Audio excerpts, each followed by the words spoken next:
સંત તુલસીદાસ રામચરિત માનસમાં કહે છે, નારી નયન સર જાહિ ન લાગા, ઘોર ક્રોધ તમ નિસિજો જાગા, લોભ પાસ જેहि ગરન બંધાયા, સો નર તુમ સમન રઘુરાયા, यह गुण साधन ते नहीं होई, तुम्हारी कृपा पाव कोई कोई।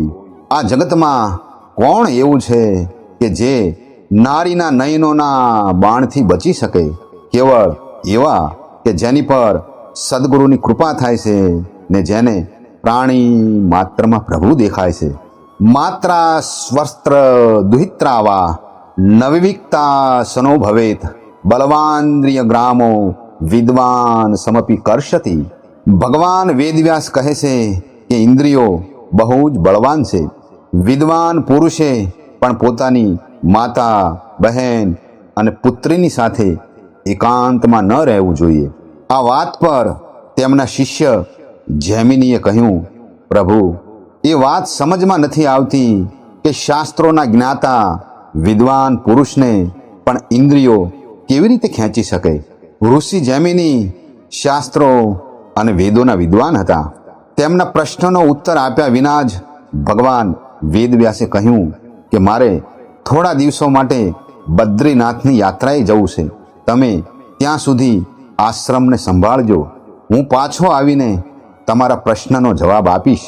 આમ એક રાત્રે ઋષિ જૈમિની ગંગા સ્નાન કરીને પાછા આવી રહ્યા હતા। એવા સમયે હળવે હળવે રીમ ઝીમ વરસાદ વરસી રહ્યો હતો। એવે ટાણે તેમના ગુરુ એક નવયુવાન કિશોરીના રૂપમાં તેમની સામે આવીને ઊભા રહ્યા। પગમાં ઝાંઝર રણકી રહી છે। જ્યારે ઋષિ જૈમિનીએ એ સુંદર યુવતીના ચરણોને જોયા અને અચંબિત થઈ ગયા।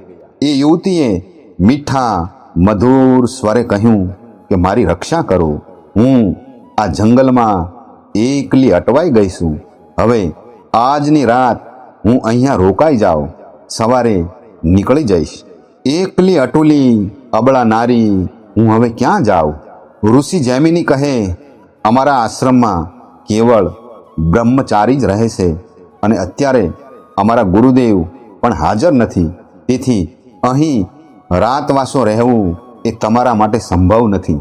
યુવતી કહે, હું અત્યારે તમારી શરણાગત છું અને શરણાગતની રક્ષા કરવી એ ધર્મ છે, ભલે ને તે સ્ત્રી હોય કે પછી પુરુષ। ઋષિ જૈમિની કહે, ઠીક છે, હું આ આશ્રમનો પ્રભારી છું। આજ રાતવાસો કરવા તમને આ એક કુટિયા આપું છું। દરવાજો અંદરથી બંધ કરી દેજો અને સવાર સુધી ખોલતા નહીં। હું સ્વયં આવું તો પણ તમે દરવાજો ખોલતા નહીં। યુવતી કુટિયાની અંદર ગઈ અને અંદરથી દરવાજો બંધ કર્યો। ઋષિ જૈમિની ધ્યાન ધરવા બેઠા તો તેમને યુવતીના એ ચરણો અને નુપુરના ઝણકારની ધ્વનિ યાદ આવવા લાગી। ઋષિ જૈમિની વારંવાર ધ્યાન ધરવાની કોશિશ કરી રહ્યા હતા, પણ તેમનું મન વિચલિત થઈ ગયું હતું। મનમાં વિચાર કરવા લાગ્યા કે પહેલાં પૂછી તો જોઉં કે યુવતી છે કોણ અને આ અંધારી રાતે જંગલમાં કેવી રીતે ભૂલી પડી। આમ મનમાં વિચારી કુટિયાના દરવાજે ગયા અને અવાજ કર્યો, દરવાજો ખોલો। અંદરથી જવાબ આવ્યો, જૈમિની ઋષિએ કહ્યું છે કે કોઈ પણ આવે તો દરવાજો ખોલતા નહીં। ઋષિ જૈમિની બોલ્યા, હું જૈમિની ઋષિ બોલું છું। સામેથી જવાબ મળ્યો, જૈમિની ઋષિએ કહ્યું છે કે હું પોતે આવું તો પણ સવાર સુધી દરવાજો ખોલતા નહીં। ઋષિ જૈમિનીએ કુટિયાની છત દૂર કરી અંદર કૂદી પડ્યા। યુવતીનું શ્યામ સુંદર રૂપ જોયું ને તેની પ્રત્યે આસક્ત થયા। યુવતીએ મધુર અવાજમાં પૂછ્યું કે પ્રભુ, કેમ આવું થયું? ઋષિ જૈમિનીએ કહ્યું કે તમે મને તમારા પતિના રૂપમાં સ્વીકાર કરશો? યુવતી બોલી, તમારી જેવા ઋષિ માટે મારા પ્રાણ પણ હાજર છે, પરંતુ અમારો એક રિવાજ છે, એ પરંપરા તમારે નિભાવવી પડશે। તમારે મંદિર સુધી મુખ કાળું કરીને મને તમારી પીઠ ઉપર બેસાડીને લઈ જવી પડશે. ઋષિ જૈમિનીએ વિચાર્યું કે રાતનો સમય છે, અહીં કોણ મને જોવે છે.